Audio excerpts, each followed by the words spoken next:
बिस्मिल्लाहिर्रहमानिर्रहीम अस्सलाम वालेकुम। हमारा जो नेक्स्ट टॉपिक है वो है about molecular formula and empirical formula. ठीक है, ये हमारा मेन टॉपिक है। बट इस टॉपिक को कम्प्लीटली और कंसेप्चुअली अंडरस्टैंड करने के लिए हम कुछ बैकग्राउंड की तरफ जाएंगे और उस बैकग्राउंड से हेल्प लेकर फिर हम अपने मेन टॉपिक की तरफ आएंगे ताकि हमें इस टॉपिक की अंडरस्टैंडिंग भी हो जाए और इसका कंसेप्ट भी क्लियर हो जाए। ठीक है, तो स्टूडेंट्स जैसा कि आप जानते हैं हम पे पीछे डिटेल के साथ या कुछ इसके बारे में पढ़ के भी आ चुके हैं कि कंपाउंड्स क्या होते हैं। ठीक है, तो केमिस्ट्री में हमारे पास डिफरेंट टाइप के केमिकल कंपाउंड्स मौजूद हैं। हज़ारों सैकड़ों किस्म की तादाद में हमारे पास केमिकल कंपाउंड्स मौजूद हैं। अब जिस तरह से हमने एलिमेंट्स के लिए पढ़ा था कि हम ये करते हैं कि एक शॉर्ट हैंड नोटेशन यूज़ करते हैं एलिमेंट्स को रिप्रेजेंट करने के लिए। उसका फ़ायदा ये है कि अगर हमने कोई डॉक्यूमेंट तैयार करना है या उसके बारे में हम कहीं पेपर में कोई चीज़ लिख रहे हैं, तो अब अगर आपने वहाँ पे फ्लोरीन लिखना है बार बार, मैं वैसे मिसाल के तौर पे बयान कर रहा हूँ। फॉर एग्ज़ाम्पल आपने कहीं पे फ्लोरीन लिखना है तो बार बार फ्लोरीन लिखना एक टफ़ टास्क बन जाता है। तो उसके लिए सिंपली हम शॉर्ट ये करते हैं कि एक सिंबॉलिक रिप्रेजेंटेशन एफ़ हम यूज़ करते हैं जो कि एक शॉर्ट हैंड नोटेशन आ जाती है उसकी। तो ये तो एलिमेंट्स के बारे में हम पीछे पढ़ के आए। इसी तरह से ये है कि हमारे पास केमिस्ट्री में जितने भी केमिकल कंपाउंड्स मौजूद हैं, ठीक है, डिफरेंट टाइप के केमिकल कंपाउंड्स मौजूद हैं, तो उन तमाम केमिकल कंपाउंड्स को भी हम ये करते हैं कि एक सिंबॉलिक रिप्रेजेंटेशन से उनको लिखते हैं एक शॉर्ट एंड नोटेशन में। तो उन तमाम केमिकल कंपाउंड्स को जब हम सिंबॉलिकली रिप्रेजेंटेशन देते हैं तो वो सिंबॉलिक रिप्रेजेंटेशन देना जो है, यानी उनका वो जो सिंबॉलिक रिप्रेजेंटेशन है वो उन केमिकल कंपाउंड्स का केमिकल फार्मूला कहलाती है। ठीक है, यहाँ तक बात क्लियर होगी कि जितने भी केमिकल कंपाउंड्स हैं उनको जब हम सिंबॉलिकली रिप्रेजेंट करेंगे तो उनकी वो जो सिंबॉलिक रिप्रेजेंटेशन है वो उन केमिकल कंपाउंड्स की का केमिकल फार्मूला कहलाती है। ठीक है, अच्छा, अब ये जो केमिकल फार्मूला है ये है 3 टाइप का, इसकी जो है 3 टाइप्स हैं, मॉलिक्यूलर फार्मूला, एम्पिरिकल फार्मूला और स्ट्रक्चर फार्मूला। इसमें से जो मॉलिक्यूलर फार्मूला और एम्पिरिकल फार्मूला है ये हम अपने यहाँ पे कोर्स कंटेंट में पढ़ेंगे, इसके बारे में जितना भी लिखा है। एनी हाउ जो आपका स्ट्रक्चरल फार्मूला है वो यहाँ पे आपके कोर्स कंटेंट में या आउट ऑफ स्कोप है, ये यहाँ पे डिटेल के साथ या किसी भी तरह से डिस्कस नहीं किया गया, सो इसको भी हम स्किप कर देते हैं। ठीक है, तो आपका जो केमिकल फार्मूला है इसकी अब आप यहाँ पे इतना ही ज़हन में रखें कि बेसिकली 3 टाइप्स हैं यहाँ, लेकिन हम स्टडी करेंगे 2, मॉलिक्यूलर और एम्पिरिकल। ठीक है, अच्छा, जैसा कि अब हम अपने मेन टॉपिक की तरफ अगर हम देखें तो उसको हम टच कर रहे हैं which is molecular formula and empirical formula.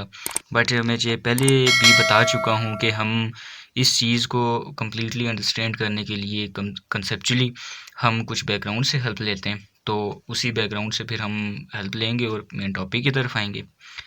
तो चलते हैं उस बैकग्राउंड की तरफ। तो स्टूडेंट्स ये चीज़ ध्यान में रखें कि बेसिकली बिल्कुल बेसिक चीज़ पे अगर आप जाएं तो जो आपके केमिकल कंपाउंड्स हैं वो 2 टाइप्स के हैं, एक मॉलिक्यूलर कंपाउंड और दूसरे आयोनिक कंपाउंड।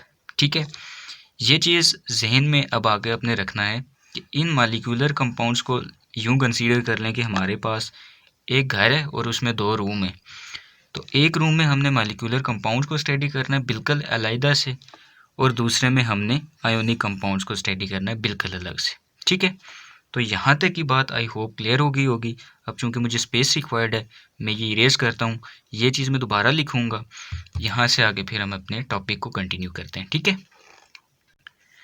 तो स्टूडेंट्स हमने ये चीज़ अभी डिस्कस की कि जो हमारे पास बेसिकली जो हमारे पास केमिकल कंपाउंड्स हैं तो वो हैं 2 टाइप्स के, molecular compounds and ionic compounds. ठीक है, तो अब हम अगर कंबाइनली देखें तो चाहे वो कंपाउंड जो है वो मॉलिक्यूलर हैं या चाहे वो आयोनिक हैं बेसिकली ये केमिकल कंपाउंड की। ठीक है, चूँकि ये केमिकल कंपाउंड के आगे हम इनको कैटेगराइज कर रहे हैं। हमारे पास जो केमिकल कंपाउंड्स हैं we have discuss that they are of 2 types which are molecular compounds and ionic compounds. अब इसमें थोड़ा-सा डिफरेंट कंसेप्चुअली समझने के लिए वो देख लेते हैं कि मॉलिक्यूलर कंपाउंड्स और आयोनिक कंपाउंड में डिफरेंट क्या है। बेसिकली इसको समझने के लिए हम आई थिंक चैप्टर नंबर 3 या 4 में जो केमिकल बॉन्डिंग से रिलेटेड है चैप्टर, वहाँ पे हम डिटेल के साथ इंशाल्लाह डिस्कस करेंगे कि मॉलिक्यूलर कंपाउंड्स और आयोनिक कंपाउंड्स में बेसिकली क्या डिफरेंस है। लेकिन यहाँ पे जस्ट कंसेप्ट को क्लियर करने के लिए ये चीज़ ज़हन में रखें, जैसे मैं पहले भी बता चुका हूँ कि अब आपने ये चीज़ कंसीडर करनी है कि इसको आपने बिल्कुल अलग से स्टडी करना है यहाँ पे, अभी इस चीज़ को अंडरस्टैंड करने के लिए, और इस चीज़ को हमने एक अलग से अंडरस्टैंड करना है, ठीक है। तो जो हमारे मॉलिक्यूलर कंपाउंड्स हैं ये बनते हैं आपके, लेट से एक न्यूट्रल एटम मिलता है। न्यूट्रल एटम कौन सा? जिस पे कोई चार्ज नहीं होता, ठीक है। दो न्यूट्रल एटम्स आपस में मिले और इन्होंने मिलकर आपका जो बना दिया वो बना दिया मॉलिक्यूलर कंपाउंड, ठीक है। जबकि आपका आयोनिक कंपाउंड किस तरह से बनता है कि दो आयोनिक एटम इंशाल्लाह इनके बारे में हम इससे नेक्स्ट या उससे नेक्स्ट वाले लेक्चर में हम डिटेल के साथ पढ़ेंगे। बट ये चीज़ ध्यान में रखें कि किसी एटम में नंबर ऑफ़ प्रोटॉन्स और न्यूट्रॉन्स की तादाद बराबर होती है, शायद हमने ये चीज़ डिस्कस भी की थी, इसी वजह से atom as a whole neutral होता है। बट अगर उसमें कोई इलेक्ट्रॉन एंटर हो जाए, उस एटम में हम एंटर करवा दें या उस एटम से इलेक्ट्रॉन को निकाल दें, तो उसके नतीजे में ये होता है कि उसके ऊपर चार्ज जनरेट होता है। अगर हम इलेक्ट्रॉन को डाल दें तो उसकी वजह से उसके ऊपर नेगेटिव चार्ज आ जाता है, अगर हम इलेक्ट्रॉन को निकाल दें तो उसकी वजह से उसके ऊपर पॉजिटिव चार्ज आ जाता है। तो दोनों केसेस में इनको हम कंबाइनली बोलते हैं आयन, ठीक है। तो जो आपके आयोनिक कंपाउंड्स हैं वो बनते हैं चार्ज एटम के आपस में मिलने की वजह से। तो लेट्स से एक पॉजिटिव आयन जुड़ा एक नेगेटिव आयन आयोनिक एटम के साथ, ठीक है। तो इसके नतीजे में जो कंपाउंड बना वो बना आयोनिक कंपाउंड। तो यहाँ से अब आई थिंक आपको डिफरेंस का थोड़ा बहुत कुछ पता लग गया होगा कि जो आपके केमिकल कंपाउंड्स हैं वो दो तरह के हैं, मॉलिक्यूलर और आयोनिक। मॉलिक्यूलर बेसिकली क्या होते हैं कि आपके न्यूट्रल एटम्स के साथ मिलकर बनते हैं, और जो रिजल्टिंग कंपाउंड है वो भी न्यूट्रल होता है।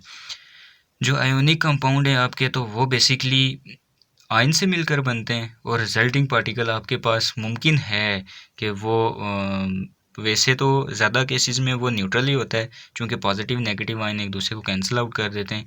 बट यहाँ पे हमारा हेडेक ये नहीं है कि उसके ऊपर कोई चार्ज है या नहीं, हमें बेसिक कंसेप्ट जो क्लियर करना है वो ये है कि हमारे जो केमिकल कंपाउंड्स हैं वो दो तरह के हैं, मॉलिक्यूलर और आयोनिक, और इनमें डिफरेंस क्या है, ठीक है। और वो आप लोगों को पता लग गया कि मॉलिक्यूलर कंपाउंड जो वो न्यूट्रल एटम से मिलकर बनेंगे, और जो आयोनिक कंपाउंड्स है वो आयन से मिलकर बनेंगे, ठीक है।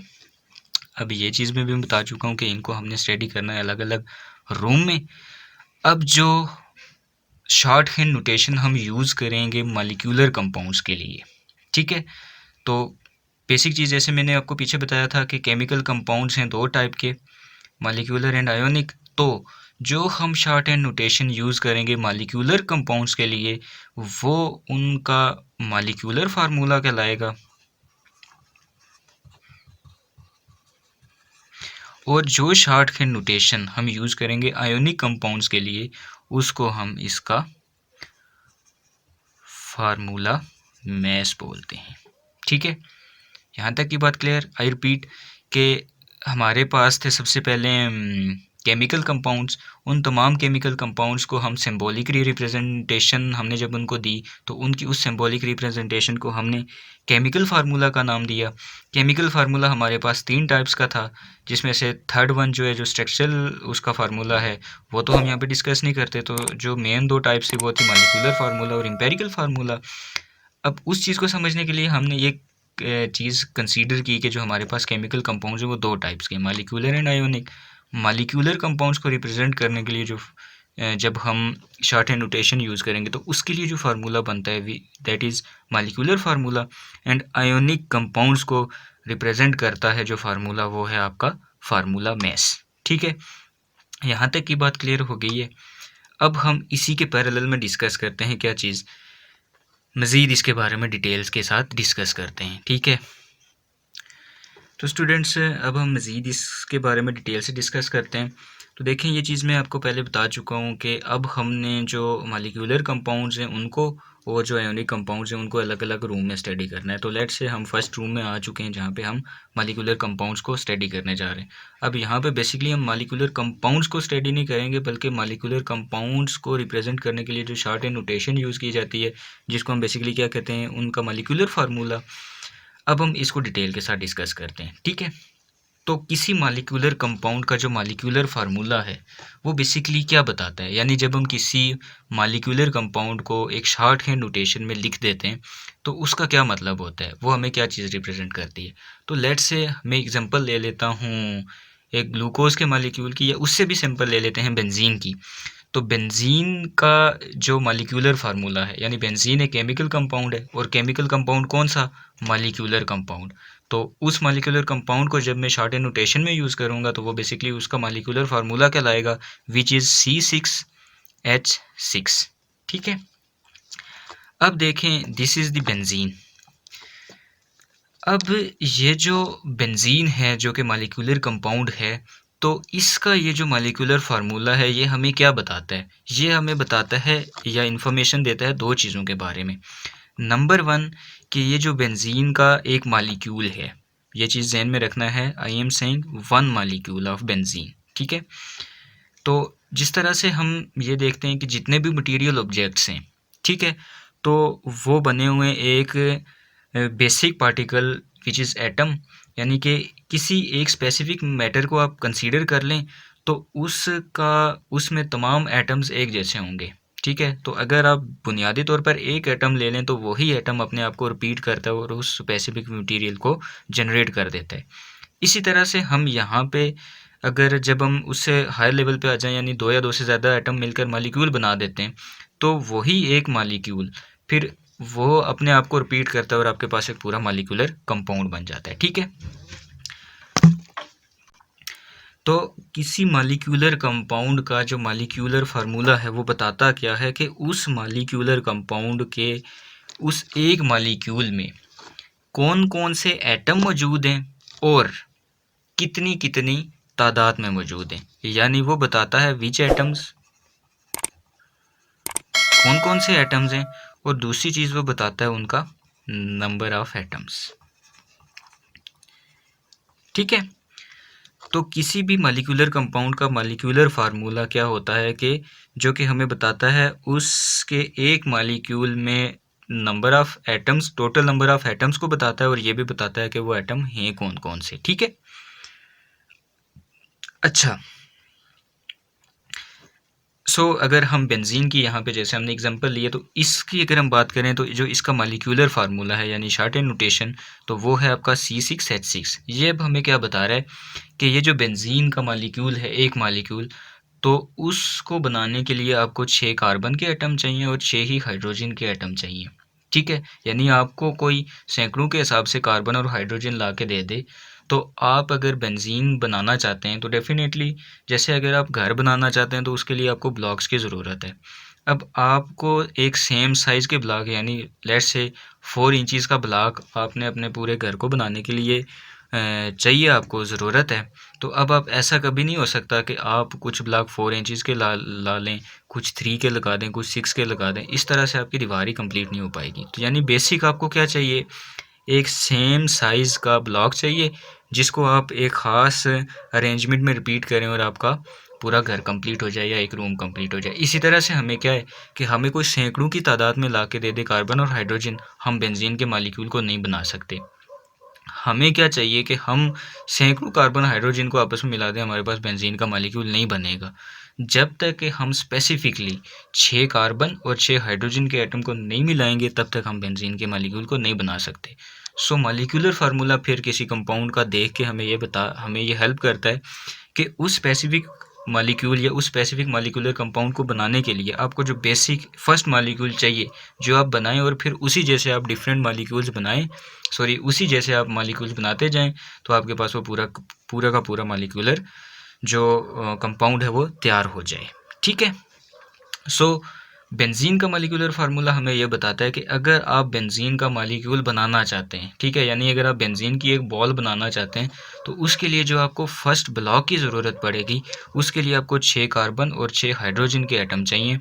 या दूसरे अल्फाज में, पहले हम दोनों चीज़ें इकट्ठी डिस्कस हो चुकी हैं, लेकिन मैं अलग अलग भी आपको बताता हूँ कि बेंजीन का फिर आपको जो केमिकल फार्मूला है, मॉलिक्यूलर फार्मूला, वो आपको ये बताएगा कि बेंजीन के लिए आपको कार्बन और हाइड्रोजन चाहिए, यानी कौन कौन से एटम चाहिए, कार्बन और हाइड्रोजन कितनी तादाद में चाहिए, वो फिर बताएगा कि 6 कार्बन और 6 हाइड्रोजन को मिलाओ तो बेंजीन का एक मॉलिक्यूल बन जाएगा। उस मॉलिक्यूल को फिर रिपीट करवाओ, आपके पास पूरे का पूरा बेंजीन का मॉलिक्यूल बन जाएगा, या पूरे का पूरा बेंजीन का जो कंपाउंड है वो तैयार हो जाएगा।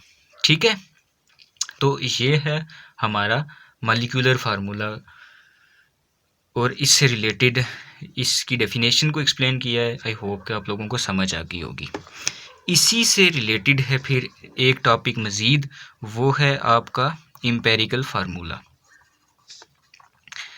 तो अगर आपको मॉलिक्यूलर फार्मूला की समझ आ गई है तो एम्पिरिकल फार्मूला अब आपके लिए इंतहाई आसान हो जाएगा कि किसी भी मॉलिक्यूलर फार्मूला, किसी भी मॉलिक्यूलर कंपाउंड का जब हम मॉलिक्यूलर फार्मूला लिख देते हैं, ठीक है, तो उसमें हमने ये देखा कि वो मॉलिक्यूलर फार्मूला जहाँ पे हमें ये बताता है कि उसमें कौन कौन से एटम्स हैं, वहाँ पे साथ साथ ये भी बताता है कि उसमें वो एटम्स कितनी कितनी तादाद में मौजूद हैं। तो वो जो उनकी तादाद है, उनकी जो तादाद है उसके आप अगर सिंपलेस्ट रेशो निकाल दें तो उसके बाद जो वो केमिकल फार्मूला बच जाता है उसका, वो उस कंपाउंड का, उस मॉलिक्यूलर कंपाउंड का एम्पिरिकल फार्मूला कहलाता है। फॉर एग्जांपल इसी की मैं बात कर दूं, मैं एग्जांपल करता हूं तो उससे आपको बात सही से क्लियर होगी। जैसे देखिए, मेरे पास बेंजीन का जो मॉलिक्यूलर फार्मूला था वो था C6H6, ठीक है। तो इस केमिकल फार्मूले ने मुझे क्या बताया कि बेंजीन का जो एक मॉलिक्यूल है वो 6 कार्बन और 6 हाइड्रोजन एटम पर मुश्तमिल है, यानी इनकी तादाद क्या है, 6:6। अब यही जो इन दोनों की तादाद है, यानी किसी भी मॉलिक्यूलर कंपाउंड में जितने भी एटम्स हैं उनकी जो तादाद है उसका आप सिंपल रेशो निकाल दें। अब 6:6 को अगर हम सिंप्लीफाई करें तो हमारे पास क्या आंसर आता है, ये 6 पे डिवाइड होगा तो 1:1। अब अगर मैं इस चीज़ से जैसे इस चीज़ से अगर मैं मॉलिक्यूलर ये 6:6 से इसका बेंजीन का मैं एम्पिरिकल फार्मूला लिखना चाहूँ, या सॉरी मॉलिक्यूलर फार्मूला, वो क्या बनेगा, C6H6। बट इसकी मैंने ले ली है सिंपल रेशो। अब मैं अगर इसका फार्मूला लिखूँ वो बनेगा CH। तो ये जो CH बना है इसको हम इस बेंजीन का मॉलिक्यूलर फार्मूला एम्पिरिकल फार्मूला बोलेंगे। Got it. तो एम्पिरिकल फार्मूला क्या बताता है कि सिंपलेस्ट होल रेशो बताता है between the atoms of a molecular compound. Okay, एक और एग्जांपल छोटी सी यहाँ पे दे देता हूँ आपको ताकि बात क्लियर हो जाए। हमारे पास लेट से एक मॉलिक्यूलर कंपाउंड है ग्लूकोज, विच इज़ C6H12O6। अब ये जो है ये इसका मॉलिक्यूलर फार्मूला है, ठीक है। अब ये मॉलिक्यूलर फार्मूला हमें देखें वही दो इन्फॉर्मेशंस दे रहा है कि कौन कौन से एटम्स है इसमें, कार्बन, हाइड्रोजन और ऑक्सीजन, और कितनी कितनी तादाद में मौजूद हैं, 6, 12 और 6, यानी 6 कार्बन है, 6 हाइड्रोजन है और 6 ऑक्सीजन है। तो जो मॉलिक्यूलर फार्मूला है वो basically actual number of atoms बताता है किसी भी मॉलिक्यूलर कंपाउंड के एक मॉलिक्यूल में, ठीक है। अब जो एम्पिरिकल फार्मूला है तो वो हम जान चुके हैं कि वो बेसिकली क्या बताता है कि वो जो एक्चुअल नंबर ऑफ एटम्स हैं तो उनके दरमियान जो सिंपलेस्ट रेशो है वो उसको बताता है। सो अब हम देखें तो हमारे पास ये जो एक्चुअल नंबर ऑफ एटम्स हैं ये किस रेशो में है, 6, 12 और 6 की रेशो में। इसको अगर मैं सिंप्लीफाई कर लूँ तो वो 1:2:1 बनती है। सो अब अगर मैं इसका फार्मूला लिखूँ तो वो बनेगा CH2O, ये फार्मूला बनेगा। तो ये जो इसका बनेगा ये बनेगा इसका एम्पिरिकल फार्मूला, ठीक है। So this was the difference between the molecular formula and empirical formula, कि किसी भी मॉलिक्यूलर कंपाउंड का जो मॉलिक्यूलर फार्मूला है वो हमें बताता है उस मॉलिक्यूलर कंपाउंड के एक मॉलिक्यूल में एक्चुअल नंबर ऑफ एटम्स को, और वह एटम्स हैं कौन कौन से ये। जबकि जो आपका एम्पिरिकल फार्मूला है वो हमें ये चीज़ बताता है कि वो जो मॉलिक्यूलर फार्मूला में मौजूद एक्चुअल नंबर ऑफ एटम्स हैं उनके दरमियान सिंपलेस्ट होल रेशो क्या है, ठीक है, तो आई होप यहाँ तक की बात आपको समझ आ गई होगी। तो लेक्चर हो जाएगा मज़ीद लेंथी, तो जो आयोनिक कंपाउंड है उसको फिर पार्ट 2 करके इसी लेक्चर का तो मैं अपलोड करता हूँ। तो यहाँ तक की बात आप लोग समझ लें, तो इंशाल्लाह फिर पार्ट 2 में अपलोड करता हूँ इसी के हवाले से, ठीक है। तो यहाँ तक अगर कोई बात ना समझ आई हो तो आप लोग पूछ सकते हैं। ओके।